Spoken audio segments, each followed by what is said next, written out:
आज अपन अपने मेंसुरेशन की अगली क्लास लेकर के फिर एक बार आपके साथ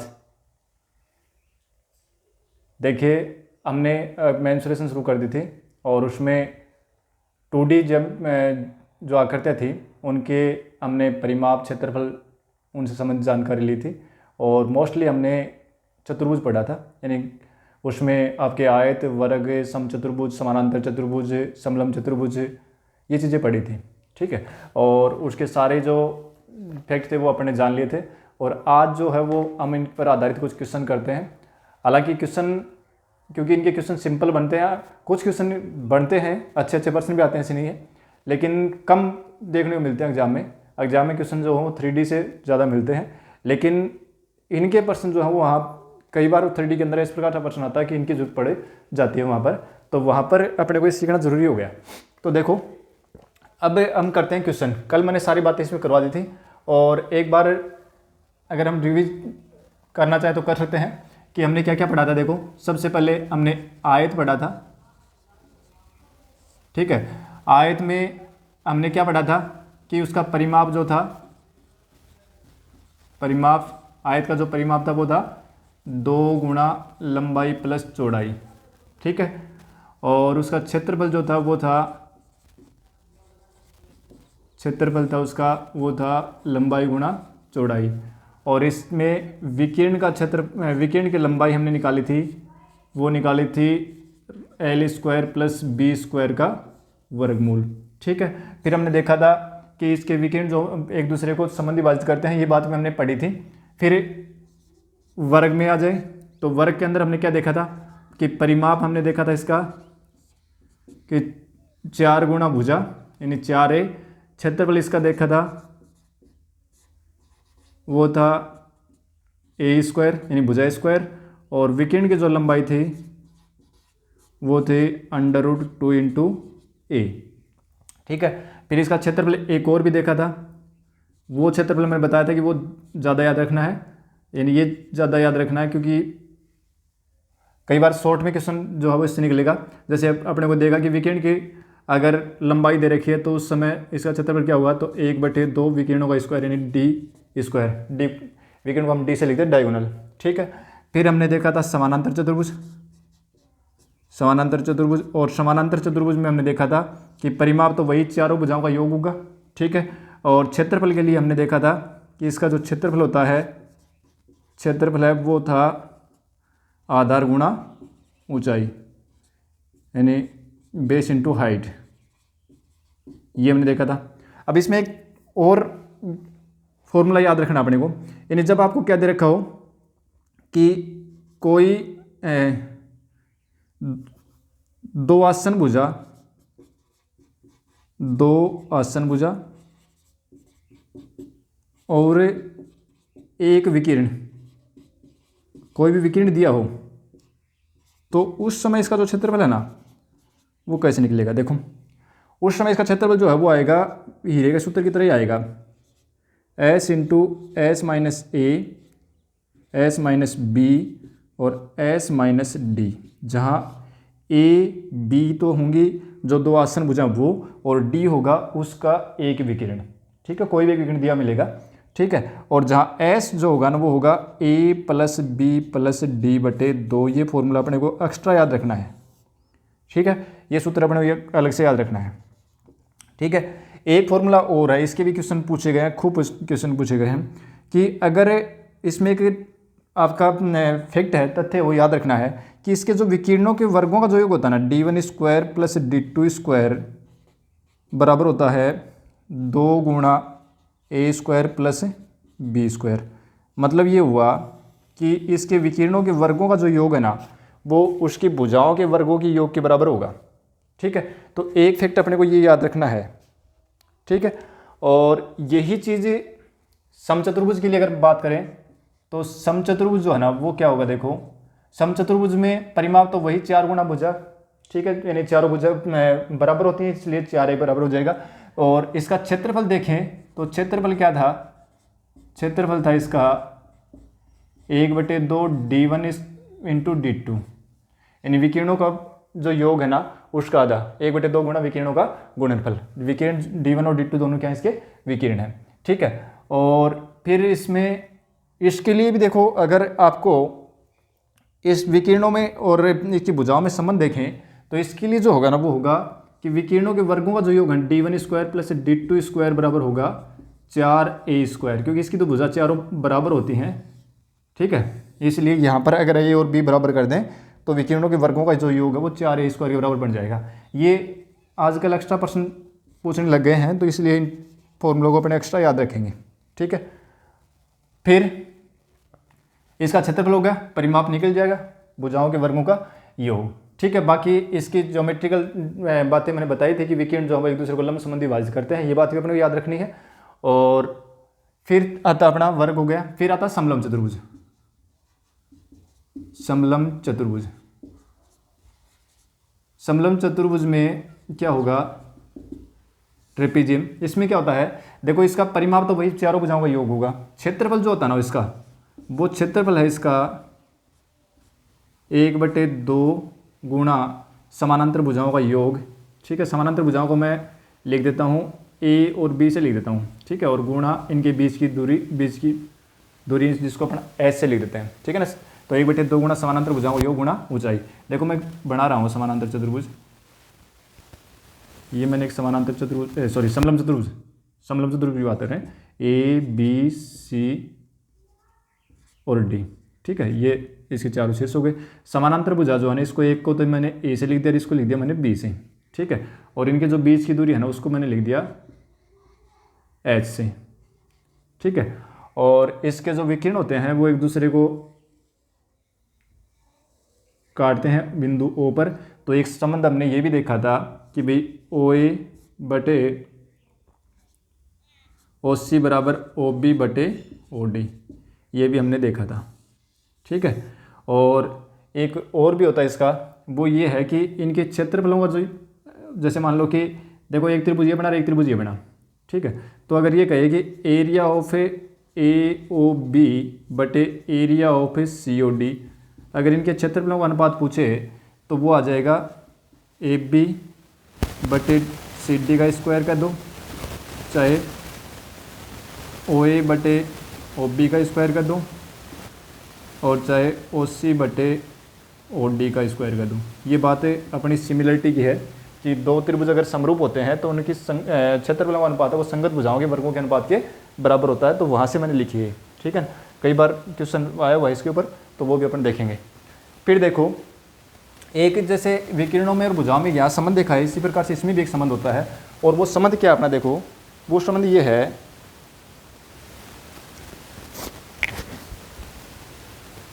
देखो संबंध है अपना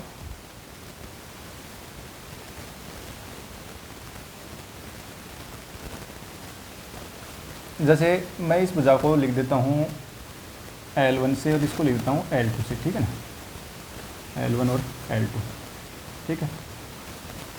L1 L2 लिखें या चलो LM लिख देते हैं, इसको तो M कर देते हैं, इस भुजा को लिख देते हैं N। और विकिरण ये D1 हो गया और ये D2 हो गया, तो इसमें आ जाएगा D1 square plus D2 square बराबर होगा M square plus N square plus 2 गुणा AB, ठीक है ना। A और B का तो 2 गुणा आएगा, ठीक है। और इसका जो है ना वो M square plus N square आएगा। तो एक ये फॉर्मूला अपने को याद रखना है, ठीक है।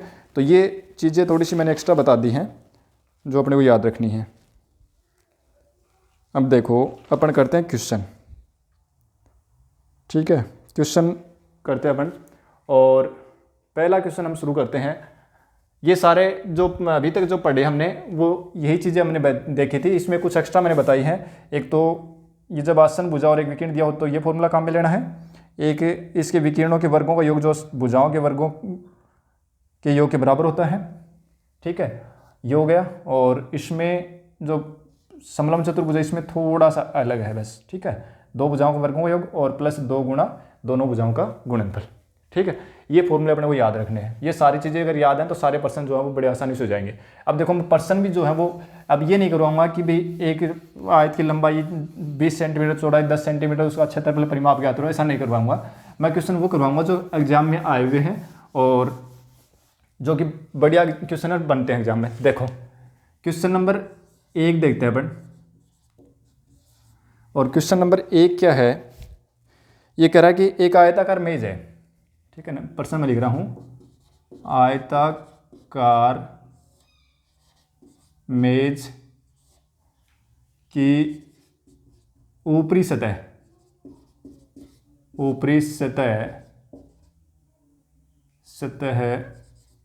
का परिमाप 28 सेंटीमीटर तथा क्षेत्रफल 48 वर्ग सेंटीमीटर है, तो उसके विकिरण की लंबाई बताओ कितनी होगी। उसके विकिरण की लंबाई ज्ञात करो क्या होगी। ठीक है, ये क्वेश्चन है। तो देखो अपन कैसे करेंगे इसको। आयताकार मेज है, उसकी लंबाई और चौड़ाई होंगी, परिमाप दे रखा, जो दे रखी हो ना वही लिख दिया करो। 2 गुणा L प्लस बी बराबर दे रखा है अपने को 28।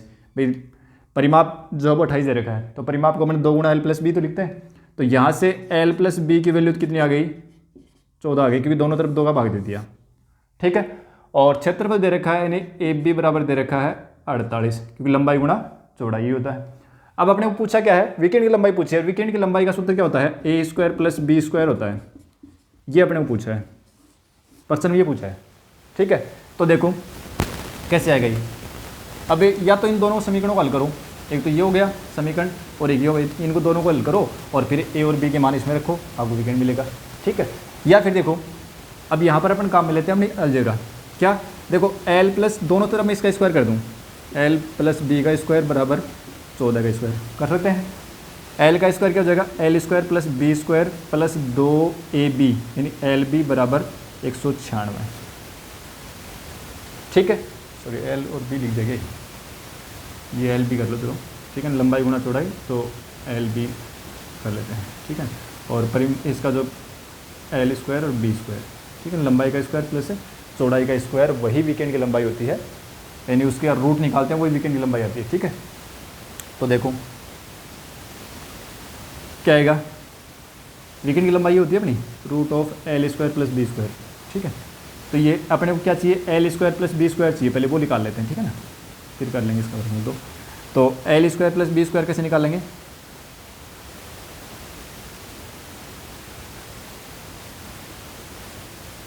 ये कितना L square plus B square ये पूछा अपने को, और 2 गुणा एल बी कितना है 48 तो है, बराबर 196। L square plus B square बराबर हो गया 48 गुणित 96, 96 माइनस के होंगे आगे जाकर के, 196 माइनस 96 बराबर कितना हो गया, यानी ये हो गया L square plus B square बराबर आ गया अपने पास से कितना 100 आ गया, और root of L square plus B square कितना हो गया 10 हो गया। बस ये तो पूछा था, विकिरण की लंबाई पूछी थी, तो विकिरण की लंबाई root of L square plus B square आई है। शायद देखना उसमें अगर सूत्र में मैंने रूट नहीं लगाया तो लगा लेना है, हो सकता है मैंने भूल में बाई चांस छोड़ दिया हो, लगा रखा तो बहुत बढ़िया है, और नहीं तो नहीं लिखा हो तो देख लेना। ठीक है, यहाँ से लिखा था मैंने, तो विकिरण की जो लंबाई होती है root of L square plus B square होती है, लंबाई का स्क्वायर प्लस चौड़ाई का स्क्वायर और उसका वर्गमूल। ठीक है, फिर नेक्स्ट क्वेश्चन देखो आगे, अगला क्वेश्चन है अपना। तो ये बिल्कुल सिंपल सा क्वेश्चन था, लेकिन यहाँ पर केवल चीज़ें वही थी, लेकिन थोड़ा सा सोचना पड़ा। अब देखो क्वेश्चन और देखते हैं, एक क्वेश्चन और है। क्वेश्चन दे रखा है कि क्वेश्चन नंबर 2, एक आयत का परिमाप 160 मीटर है और उसकी 2 भुजाओं का अंतर 48 मीटर है। वर्ग की भुजा ज्ञात कीजिए जिसका क्षेत्रफल आयत के क्षेत्रफल के बराबर हो। देखो क्या कह रहा है अपने को कि एक वर्ग आयत का परिमाप, एक आयत का परिमाप तो दे रखा है अपने को 128 वर्ग सेंटीमीटर, 128 सेंटीमीटर ओनली। ठीक है, क्योंकि सेंटीमीटर स्क्वायर तो किसका आएगा, क्षेत्रफल लगाएगा। ठीक है, परिमाप है तो सेंटीमीटर में आएगा। फिर कह रहा आगे उसकी 2 भुजाओं का अंतर 48 है, 2 भुजाओं का अंतर 48 सेंटीमीटर है। ठीक है, तो उस वर्ग का परिमाप ज्ञात करो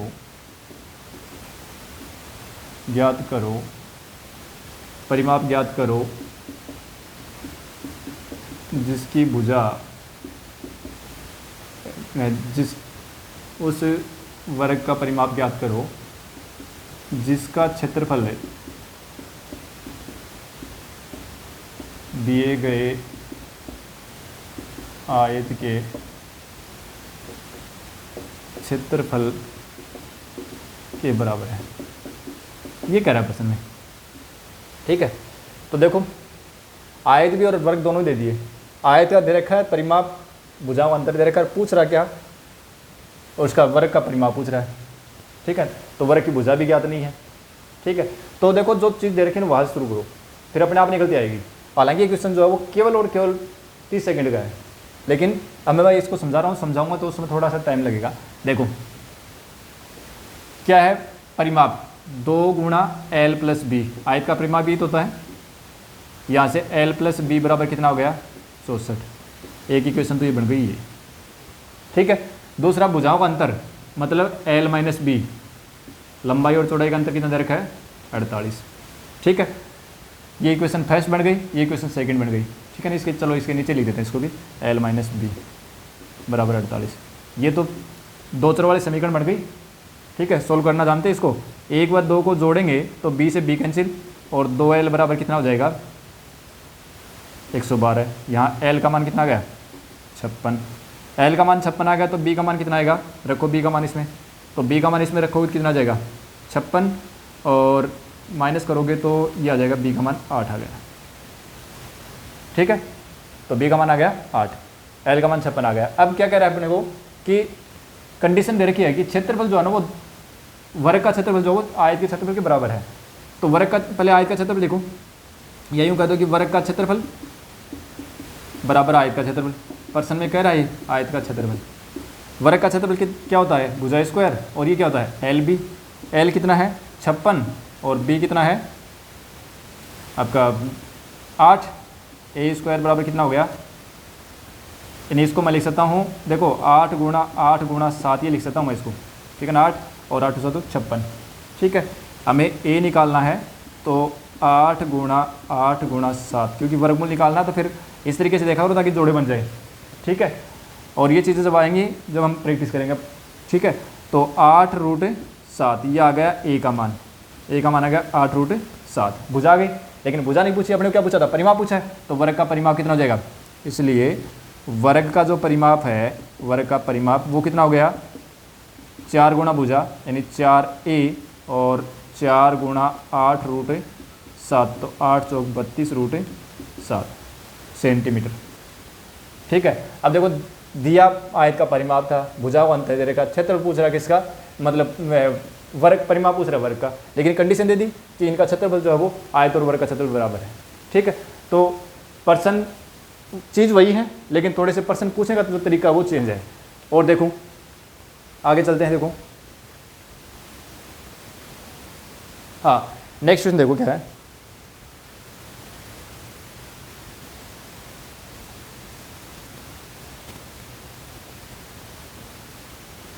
अब देखो ये क्वेश्चन जो है ये सारे हो नहीं पाएंगे, तो देखो और देखते हैं। किसी आयत की लंबाई उसकी चौड़ाई की 3 गुणी है, उस वर्ग का क्षेत्रफल ज्ञात करो जिसका परिमाप उपयुक्त वर्ग आयत के बराबर है, जिसकी लंबाई 48 मीटर है। देखो क्या कह रहा है, क्वेश्चन नंबर 3 कह रहा है ये कि किसी आयत की लंबाई और चौड़ाई की 3 गुणी है। ठीक है, कि आयत की लंबाई चौड़ाई की 3 गुनी है, 3 गुनी है। ठीक है, तथा तो वर्ग का क्षेत्रफल ज्ञात करो, तो वर्ग का क्षेत्रफल ज्ञात करो, उस वर्ग का क्षेत्रफल ज्ञात करो, उस वर्ग का क्षेत्रफल ज्ञात करो जिसका परिमाप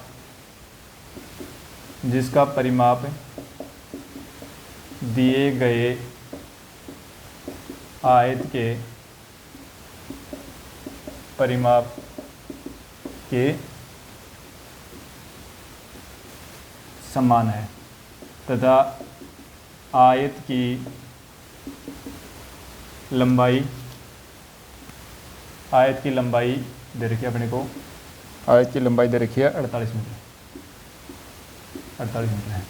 ठीक है, देखो क्या पूछ रहे हैं इसमें, पर्सन वैसा का वैसा ही है, आयत के बारे में कुछ जानकारी दे रखी है कि लंबाई जो है ना वो चौड़ाई कितनी है, 3 गुनी है, ये दे रखी है। ठीक है, वर्ग का क्षेत्रफल अपने को ज्ञात करना है, यानी कि ए स्क्वायर ज्ञात करना, भुजा वर्ग की भुजाई तो होती है वो अपने ज्ञात करना, मैं शॉर्ट में लिख रहा हूँ। ठीक है, ये ज्ञात करनी है। दिया हुआ क्या है, यानी 4a बराबर दे रखा है LB, ये दिया हुआ है। ठीक है, ये दिया हुआ है। साथ में एक बात और कह रहा है कि L जो है ना वो कितनी है, 48 है, 48 मीटर है। तो देखो L 48 रखेंगे तो L बराबर 3B, तो B बराबर कितना हो जाएगा, 16 × 48, यानी कि B L का मान भी हो गया और B का मान भी हो गया।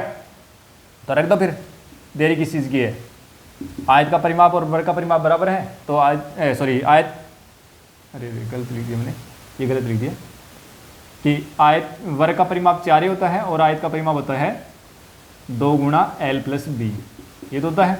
रखो 4a बराबर 2 × L का मान कितना है 48 और B का मान कितना है 16, तो 4a बराबर हो गया 2 गुणा और 48 और 16 64, 64 को 2 से गुणा करो तो 128, तो a बराबर हो गया 32, 4 का भाग लग जाएगा, ये 4 भाग में जाएगा। ठीक है, a का मान 4 आ गया, तो वर्ग का क्षेत्रफल कितना हो गया, वर्ग का क्षेत्रफल पूछा था अपने को, तो वर्ग का क्षेत्रफल हो गया a स्क्वायर, यानी a स्क्वायर तो 32 का स्क्वायर होता है 1024। ठीक है, 64 और 32 दिया 96, ठीक है 1024। ठीक है, तो सेंटीमीटर स्क्वायर।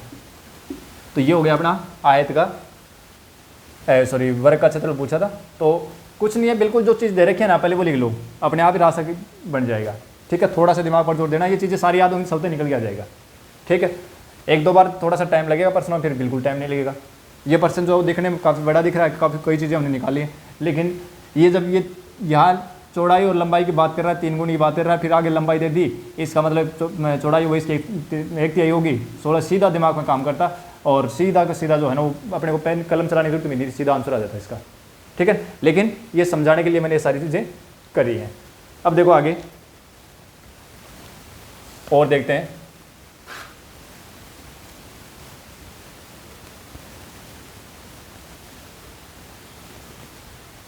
अगला क्वेश्चन है कि 2 वर्गों के परिमाप 24 सेंटीमीटर और 32 सेंटीमीटर है। इन वर्गों के क्षेत्रफलों के योग के बराबर क्षेत्रफल वाले वर्ग का परिमाप ज्ञात करना है।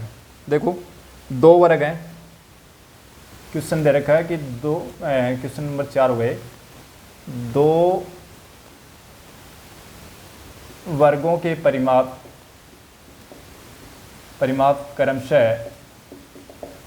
क्रमशः 24 सेंटीमीटर और 32 सेंटीमीटर है, 24 सेंटीमीटर व 32 सेंटीमीटर है, ये कह रहा है। तो उस वर्ग का परिमाप ज्ञात करो जिसका क्षेत्रफल इन दोनों वर्गों के क्षेत्रफल के बराबर है। ठीक है, ये कह रहा है। देखो बिल्कुल सिंपल सा, बहुत आसानी से आंसर निकलेगा।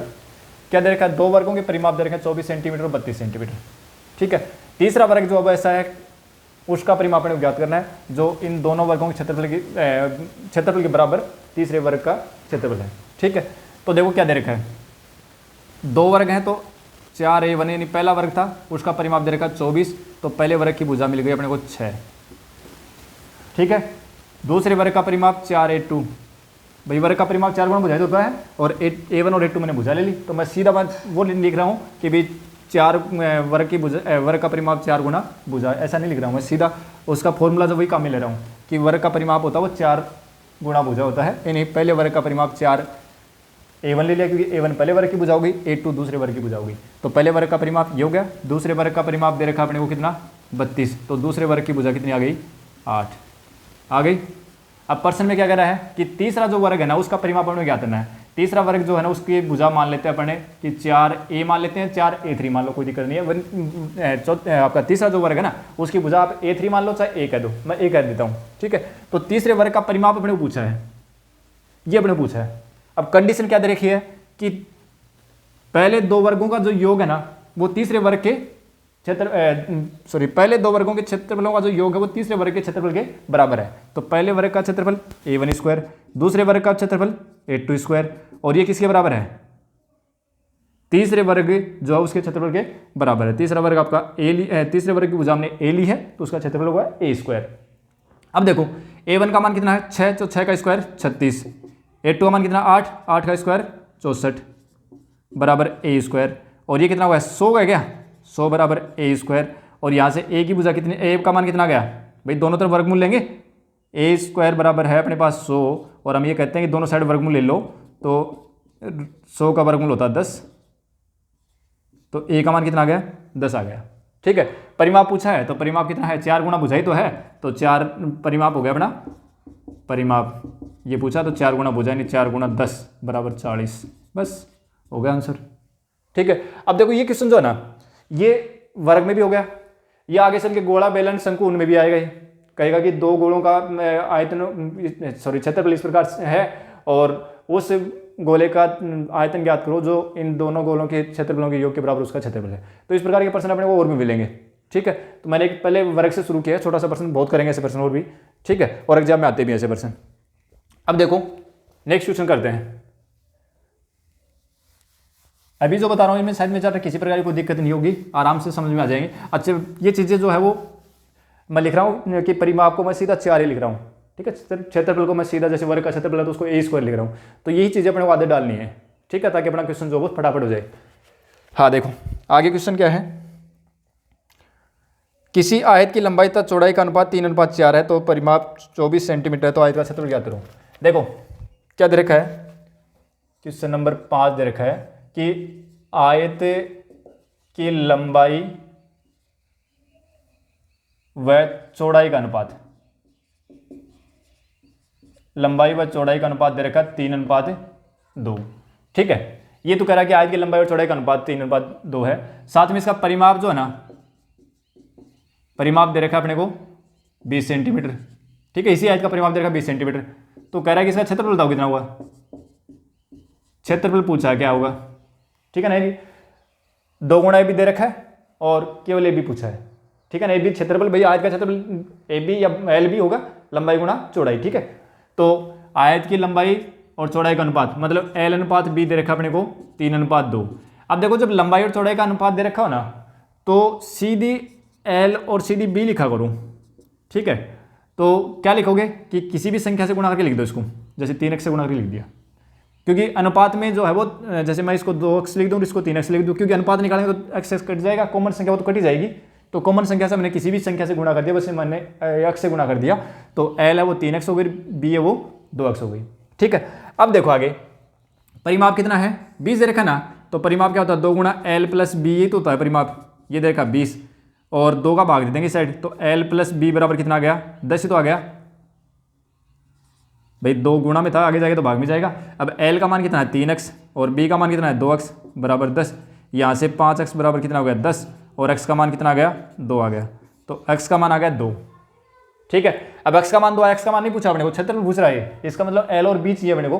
तो l कितना आ गया, इसलिए l जो है वो कितना होगा 3x है ना, तो x की जगह 2 रख दो, तो 3 दूनी 6, ठीक है। और सेंटीमीटर है तो सेंटीमीटर लगा दो, और b है वो कितनी आ जाएगी 2 दूनी 4 सेंटीमीटर की, 2x है ना। तो क्षेत्रफल कितना होगा इसका, तो आयत का क्षेत्रफल जो है वो कितना हो जाएगा एल बी, यानी कि 6 गुणा 4 बराबर 24 सेंटीमीटर हो गया, ये 24 सेंटीमीटर स्क्वायर, बस ये आंसर हो गया, ठीक है।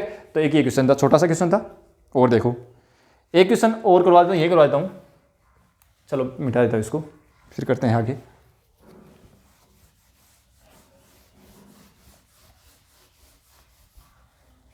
क्वेश्चन क्या है कि एक वर्ग के, क्वेश्चन नंबर 13 क्वेश्चन नंबर 6 कह रहा है कि एक वर्ग का विकीर्ण जो है ना वो 8√2 सेंटीमीटर है।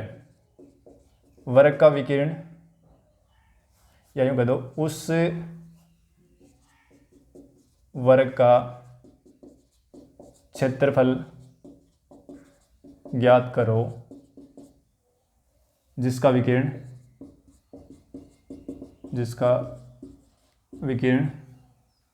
दे रखा है 8√2 सेंटीमीटर है।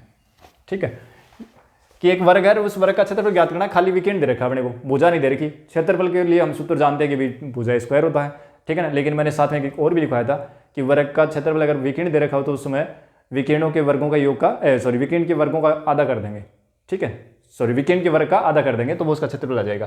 तो वर्ग का क्षेत्रफल कितना हो जाएगा, वर्ग का क्षेत्रफल जब विकिरण दे रखा हो तो 1/2 d², डी क्या था, उसका विकिरण था, तो 1/2 डी का मान कितना है 8√2, इसका स्क्वायर कर दो तो 1/2 और 8 का स्क्वायर तो कितना हो जाएगा 64, और √2 का स्क्वायर करेंगे तो रूट हट जाएगा, 2 से 2 कैंसिल होगा तो कितना आ गया 64 वर्ग सेंटीमीटर इस वर्ग का क्षेत्रफल आ गया। तो ये प्रश्न भी बढ़िया है, आया हुआ प्रश्न है। फिर देखो अगला क्वेश्चन है क्वेश्चन नंबर 7। देखो क्या है, एक तार को वर्ग के रूप में मोड़ा गया जिसका क्षेत्रफल 81 वर्ग सेंटीमीटर। तार को अर्धवर्त के रूप में मोड़ा जाए तो चलो ये अगले उसमें करेंगे, अर्धवर्त वाले में वर्त पढ़ेंगे उसमें करेंगे, ठीक है।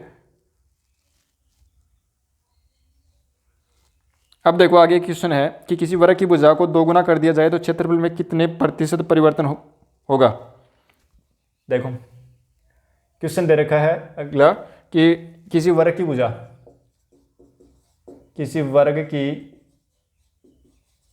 भुजा को 2 गुना कर दें तो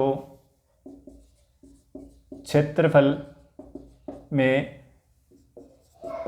कितने प्रतिशत वृद्धि होगी। देखो यहां पर 2-3 बात हैं। एक तो वर्ग का क्षेत्रफल जो ज्ञात है ना, सूत्र होता है वो क्या होता है, वर्ग का क्षेत्रफल मैं यहाँ क्लियर कर देता हूँ, भुजा स्क्वायर है ना, भुजा स्क्वायर होता है। अगर ये कह दे कि भाई वर्ग की भुजा जो है उसको 2 गुना कर दिया तो वर्ग का क्षेत्रफल कितना गुना हो जाएगा, तो वर्ग की भुजा जो है वो a थी 2a कर दी तो कितना हो गया 4a² हो गया ना। इसका मतलब अगर भुजा को हमने 2 गुना किया है तो क्षेत्रफल कितना हो गया 4 गुना हो गया, ठीक है। तो अगर प्रश्न में पूछा होता कि भाई वर्ग की भुजा आपको दे रखी है, वर्ग की भुजा तो ज्ञात नहीं है, लेकिन कह रहा है कि वर्ग की भुजा को 2 गुना कर दिया तो क्षेत्रफल कितना गुना हो जाएगा, तो 4 गुना हो जाएगा। अगर वर्ग की भुजा को 5 गुना कर दे तो क्षेत्रफल कितना हो जाएगा, तो 25 गुना हो जाएगा, क्योंकि 5 भुजा क्या बनेगी उसकी 5a बनेगी और 5a का स्क्वायर करोगे तो कितना हो जाएगा 25a², ठीक है। तो भुजा के अगर वर्ग की भुजा को और कितने भी गुना कर दे क्षेत्रफल जो है उसके वर्ग जो आएगा उसका इतना ही गुना हो जाएगा। जैसे 2 गुना किया, भुजा को 2 गुना किया तो क्षेत्रफल 4 गुना हो गया, भुजा को 3 गुना किया तो क्षेत्रफल 9 गुना हो गया, भुजा को 5 गुना किया क्षेत्रफल 25 गुना हो गया, ठीक है।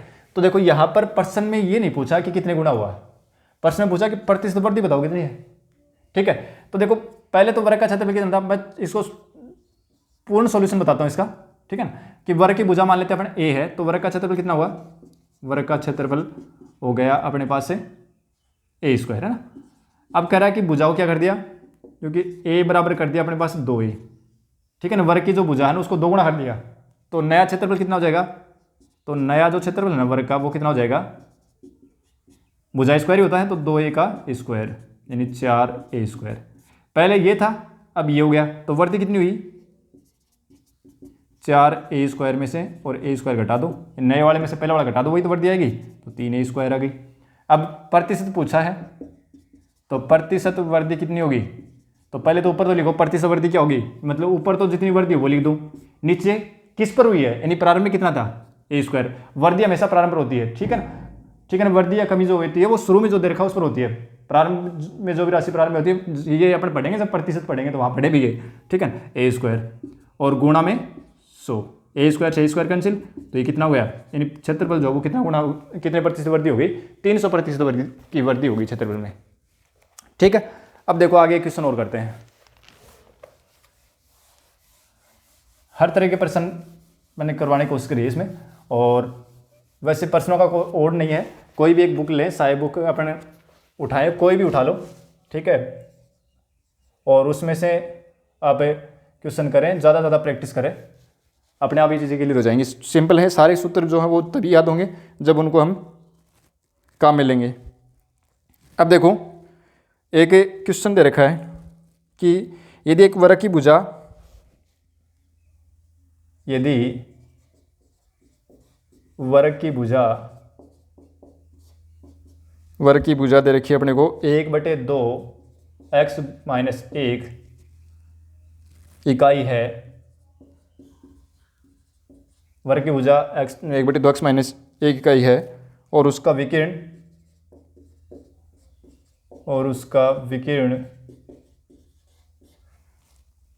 दे रखा है 3 - x/√2 इकाई, तो वक्र की भुजा की लंबाई कितनी होगी?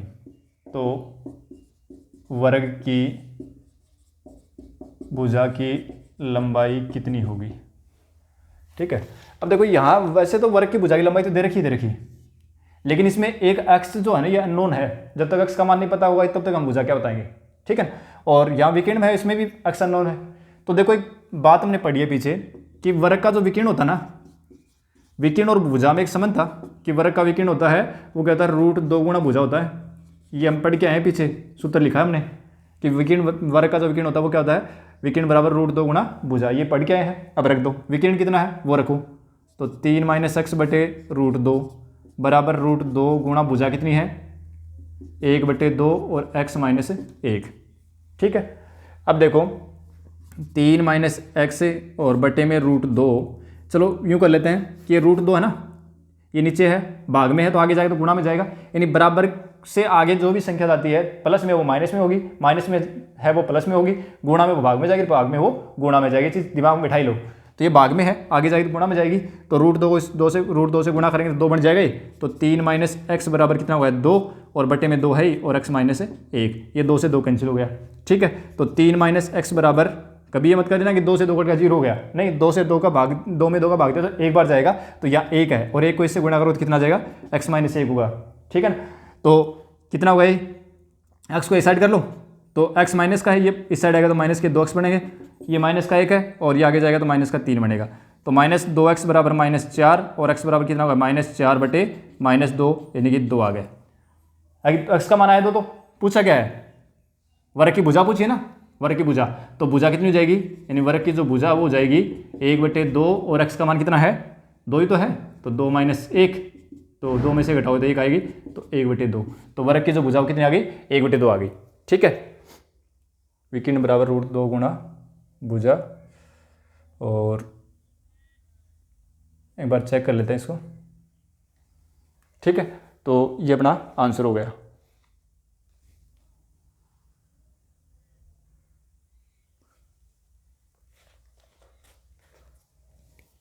वक्र की भुजा ये हो गई, शायद बुक में आंसर रॉन्ग हो सकता है, भुजा दे रखी ये, विकिरण ये दे रखा है, तो विकिरण बराबर होता है √2 गुणा भुजा, विकिरण ये हो गया, भुजा ये, और √2 इस साइड गुणा हो जा करके √2 × √2 2 हो गया, 2 से 2 कैंसिल, x - 1, और फिर x - 1 है, ये -3 हो गया, ये माइनस के 2 हो गए, -4/2, तो x का मान 2 आ गया, 2 इसमें रखेंगे तो 2 में से घटाओ तो 1 ही तो आएगा, चलो सही है, ठीक है। तो भुजा कितनी आएगी 1/2 आएगी इसकी, ठीक है। अब देखो आगे क्वेश्चन, नेक्स्ट क्वेश्चन और है, ठीक है। प्रश्न ये एक प्रश्न और है, देखो ये प्रश्न भी पूछा हुआ है, और ये प्रश्न थोड़ा अजीब टाइप का प्रश्न है, ठीक है। अब ये देखते हैं कि वर्ग और आयत में से के प्रश्न आएंगे, इस प्रकार के प्रश्न भी आते हैं। देखो क्वेश्चन क्या कह रहा है, क्वेश्चन नंबर 9 क्या कह रहा है कि किसी 16 मीटर गुणा 30 मीटर का एक आयताकार क्षेत्र है, और उसके कोने में 4 मीटर लंबा हाथी है। यदि वह क्षेत्र के विपरीत कोने तक पहुंचने पर 15 सेकंड लेता है तो हाथी की चाल ज्ञात करो। देखो क्वेश्चन क्या कह रहा है, 15/16/30 कि एक आयताकार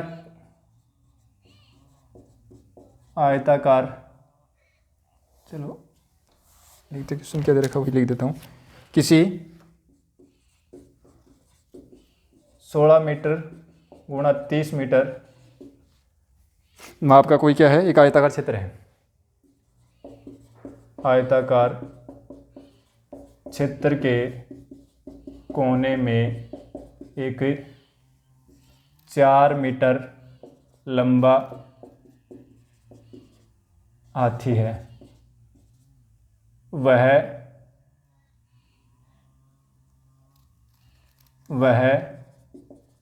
उस क्षेत्र के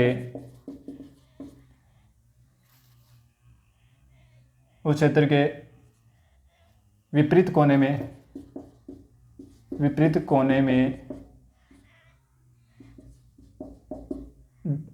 में जाने में और 15 सेकंड लेता है तो हाथी की चाल ज्ञात करो। कहाँ का प्रश्न कहाँ पूछा, ठीक है ना, चाल ज्ञात करना, ठीक है। और कहाँ पूछा, देखो सॉल्यूशन क्या दे रखा है कि आयत, मैं क्वेश्चन का चित्र में समझाने की कोशिश करता हूँ आपको। देखो क्या दे रखा है, ये एक आयत है, ठीक है। ये 16 मीटर तो इसकी होगी चौड़ाई और 30 मीटर होगी इसकी लंबाई, और यहाँ कोने में कोई हाथी है, ठीक है ना, यहाँ कोने में हाथी है, और उस हाथी की लंबाई कितनी है, वो हाथी यहाँ से इस कोने से सीधा चलेगा, यूँ अपने सामने वाले कोने में जाता है वो सीधा, ठीक है। और वो यहाँ तक पहुँचने में 15 सेकंड का समय लेता है, जबकि कह रहा है कि हाथी जो है ना वो कितना है, 4 मीटर लंबा है, तो उसको कितना समय लगेगा ये पूछ रहा है। मतलब कितनी दूरी तक, सॉरी उसकी चाल क्या होगी उसकी, ठीक है ना। तो चाल बराबर क्या होता है, दूरी बटे समय, मतलब ये दूरी निकालनी है, समय दे रखा है, और ये दूरी क्या चीज़ है अभी, ये दूरी विकीर्ण तो है, तो इसका मतलब हमें क्या निकालना, पहले आयत का विकीर्ण निकालना है। तो देखो क्षेत्र का विकीर्ण क्या होगा, क्षेत्र का विकीर्ण, आयत का विकीर्ण निकालना फॉर्मूला क्या होता है, √L² + B² तो होता है। L कितना है 30, तो 30 का स्क्वायर 900, और B कितना है 16, तो 16 का स्क्वायर 256, ठीक है। और ये करेंगे तो ये हो जाएगा 6, 5 और 2 11, ठीक है। अब ये कितना आ गया,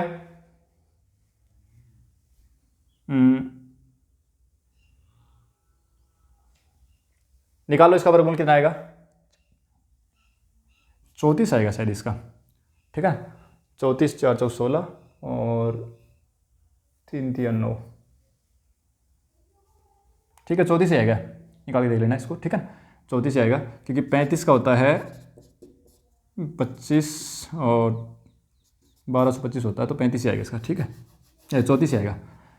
तो विकीर्ण क्षेत्र का विकीर्ण तो कितना होगा, 34 सेंटीमीटर हो गया, 34 मीटर। अब देखो प्रश्न में आगे है दिक्कत इसमें कि हमें तो दिमाग में ये रहता है कि 34 मीटर हो ही गया, तो दूरी आएगी, चाल ये है, सॉरी समय ये है, चाल निकालना तो चाल बराबर दूरी बटे समय होता है, ठीक है ना। लेकिन यहाँ पर एक बात और दे दी इसने कि हाथी की लंबाई जो है ना वो कितनी है, 4 मीटर है, मतलब कि हाथी यहाँ खड़ा था तो 4 मीटर तो ये दूरी तो इसने कर रखी है, तो आगे चलना कितना है इसको, 30 मीटर की दूरी तो चलना है, ठीक है ना।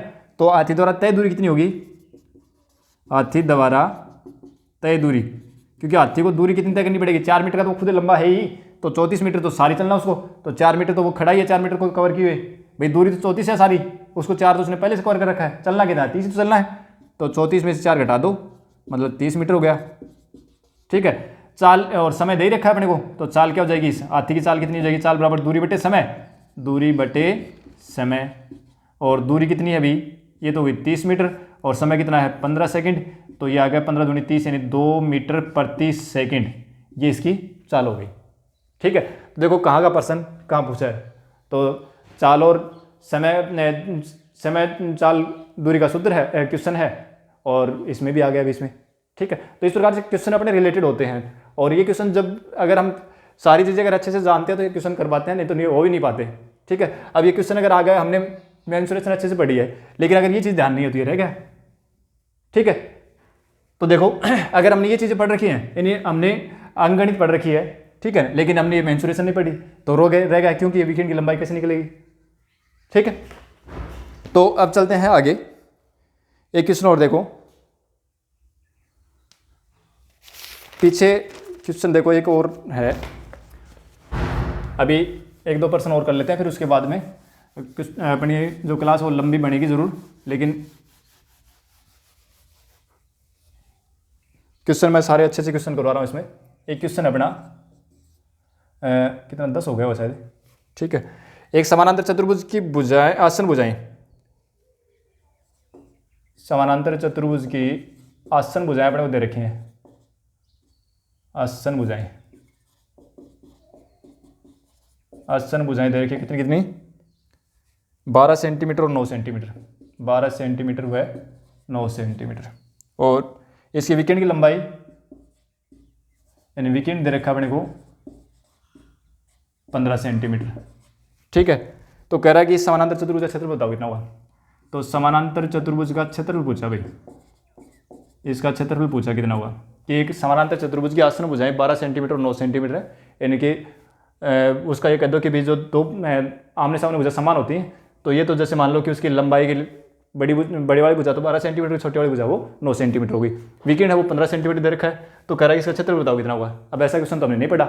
समानांतर चतुर्भुज के क्षेत्र के लिए हमने सूत्र क्या पढ़ा था, एक आधार गुणा ऊंचाई, तो आधार तो इसमें है नहीं और न इसमें ऊंचाई है, लेकिन मैंने एक सूत्र और बताया था, क्या था वो, root of S into S minus A, S minus B और एस माइनस डी, जहाँ ए और बी तो आसन भुजा थी और डी था उसका विकिरण, और एस क्या था, एस था अपना जहाँ एस है ए प्लस बी प्लस डी बटे 2, ठीक है। तो यहाँ कितना आ जाएगा, 12 प्लस 9 प्लस 15 बटे 2 कितना हो गए, 24 और 36 बटे 2 यानी कि 18 आ गया। रख दो मान सारे सारे इसमें, 18 गुणा 18 में से ए घटाओगे कितना 12, तो 18 में से 12 घटाओगे कितना बच गया, 6 बच गया। 18 में से 9 घटाओगे तो 9 बच गया, और 18 में से आपके 15 घटाओगे तो 3 बच गया, ठीक है। अब देखो इसको मैं लिख देता हूँ 6 गुणा 3 और गुणा 6, 9 को लिख देता हूँ 3 गुणा 3 और गुणा 3, ठीक है ना। ताकि ये मैं इसलिए कर रहा हूँ क्योंकि मैं इनको गुणा करूँगा तो फिर इसके वर्गमूल निकालने मुझे टाइम लगेगी, और यहाँ वर्ग मुझे टाइम नहीं लगेगी क्योंकि मैं इसके जोड़े बनाता हूँ। देखो अभी तो 6 2 बार आ गया, क्या एक ले लो, 3 कितनी बार है, 1 2 3 4 बार आया, तो 2 2 के जोड़े कितने 2 बनेंगे, 2 बार ले लो, निकल गया वर्गमूल बस इसका। हीरो का सूत्र करूँगा उससे मैं और करवाऊंगा इस प्रकार के % तो दिमाग में बैठ जाएंगे, ठीक है ना। इन संख्या को तोड़ लिया करो, छोटे मतलब जोड़े बन जाए इस प्रकार से तोड़ लिया करो, ताकि वर्गमूल में एक जोड़ा 2 2 के जोड़े बना करके एक एक अंक ले लिया करो, वो वर्गमूल हो जाता है इसका। तो 6 3 18, 18 3 54, तो 54 वर्ग सेंटीमीटर का क्षेत्रफल आ गया, ठीक है। ये था अपना समानांतर चतुर्भुज का क्षेत्रफल जब आपको आसन भुजा और विकिरण दे रखी हो। ये सूत्र हमने नहीं पढ़ा है, कोई भी अपने स्कूल उसमें नहीं है बुक में, ठीक है। ये कंपटीशन लिहाज से प्रश्न आते हैं वैसे मैंने करवाया है, ठीक है। अब देखो आगे वाला क्वेश्चन देखो, एक क्वेश्चन और अपना, और वो इसी पर आधारित है। क्वेश्चन नंबर कितना था ये, 10 था तो 11 कर लो चलो।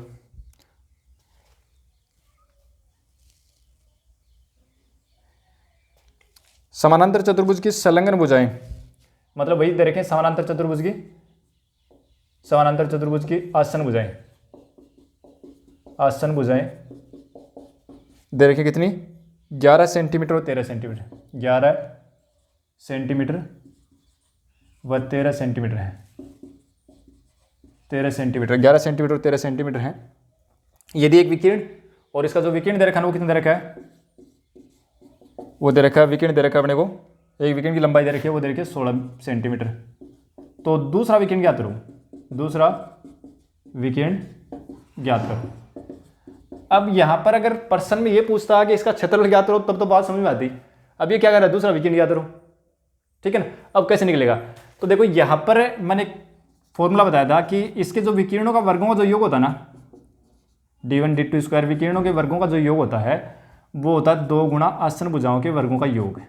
ये फॉर्मूला मैंने करवाया था आपको, ठीक है ना, ये याद रखना अपने को, ठीक है। और यही प्रश्न अगर समानांतर समचतुर्भुज पूछता कि समचतुर्भुज की भुजा देता, ठीक है, और उसका एक विकिरण देता, दूसरा विकिरण पूछता तो उसमें भी यही होता फॉर्मूला, लेकिन वहां पर क्या होता 2 4 a स्क्वायर बनता, ठीक है, क्योंकि उसकी चारों भुजा समान होती हैं। तो देखो रख दो, क्या क्या दे रखा है रख दो, d1 का मान दे रखा है कितना 16 का स्क्वायर, d2 का मान पता नहीं है, 2 गुणा a1 का मान कितना 11, एक भुजा 11 है तो 11 का स्क्वायर, दूसरी भुजा 13 का स्क्वायर, ठीक है। 16 का स्क्वायर 256 प्लस d2 स्क्वायर बराबर 2 गुणा 11 का वर्ग 121 और 13 का 169। इनको जोड़ोगे तो ये बन गया 290 और 290 का 2 से गुणा करोगे तो 580। ठीक है, 9 और 1 10 और 6 और 2 8 1 9 और 290। ठीक है, 558 आ गया। अब D2 स्क्वायर बराबर कितना आ जाएगा भाई, ये 256 आगे जाएगा तो माइनस में जाएगा, 580 माइनस 256 घटाओगे तो कितना आएगा 4 और 2 3 324 आ गया। और D2 बराबर कितना आ जाएगा, रूट ऑफ 324 और 324 का वर्गमूल कितना होता है, 324 का वर्गमूल होता है 18। तो इसका दूसरा विकेंड जो वो कितना आ गया 18 आ गया। तो यही प्रश्न अगर वर्ग उसमें समचतुर्भुज में आ जाए तो समचतुर्भुज के लिए फॉर्मूला क्या हो जाएगा कि भाई समचतुर्भुज में कह दे कि एक भुजा दे दी और एक विकीर्ण दे दिया तो दूसरा विकीर्ण पूछ ले, तो समचतुर्भुज में विकीर्णों के वर्गों का जो योग होता है D1 D2 स्क्वायर बराबर होता है 4 गुना भुजा स्क्वायर। और इसी प्रकार से मैंने एक समलंब चतुर्भुज के लिए भी लिखवाया था, तो वहां पर भी यह प्रश्न पूछा जा सकता है, समलंब चतुर्भुज के लिए भी हो सकता है इस प्रकार का प्रश्न। ठीक है, तो ये सारे सूत्र जो है वो अपने को ध्यान में रखने हैं और सारे क्वेश्चन जो है इन पर आधारित है, सारे क्वेश्चन बढ़िया क्वेश्चन है और अच्छे अच्छे क्वेश्चन मैंने करवाए हैं। कोई भी सहायक बुक लें उसमें से क्वेश्चन का प्रैक्टिस करें। तो कल से जो अपन पढ़ेंगे वो क्षेत्रमिति का जो पार्ट चतुर्भुज से संबंधित है वो प्रश्न मैंने करवा दिए हैं। कल अपन शुरू करेंगे त्रिभुज और वर्ग को। मिलते हैं अगली क्लास में, थैंक यू।